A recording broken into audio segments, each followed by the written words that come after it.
walang galang na po sa mga taong minsan akong nagulangan pero maiba ako unghang. Di na to katulad ng mga dating pinakinggan. Makinig ka ng maigi, di muhong mga tigang. Kala mo yung mga nagsisilakihang ulo ay puno ng kaalaman, di ka pa siguro.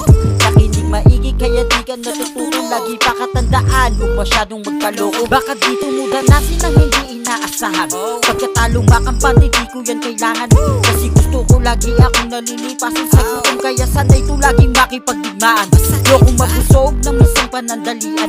Gusto ko sa hain, lagi mong malalasahan. Malaman at halata mo na hindi minadalian. Kaya di mo masasabing di ko pinagsisikapan. Huwag mo kong maliitin, sanay na ako sa'yo loko. Paano pa magugulangan kung naging magulang na ako? Sa mga gantong laro, ito'y di mo kabisado bago mo to laruin. Matagal kong nilaro to, kaya bawat tila ko hindi lang basta preparado. Ayaw ko lang busugin ka sa walang kwenta na bago. Kaya gusto may game, di lang basta tupang buli. Di na iba ang buang, literal na parang bulit. Asintado pag humawak ay wala tong sasayangin. Kaya ngayon subukan nang hindi ka napalarin sa'kin.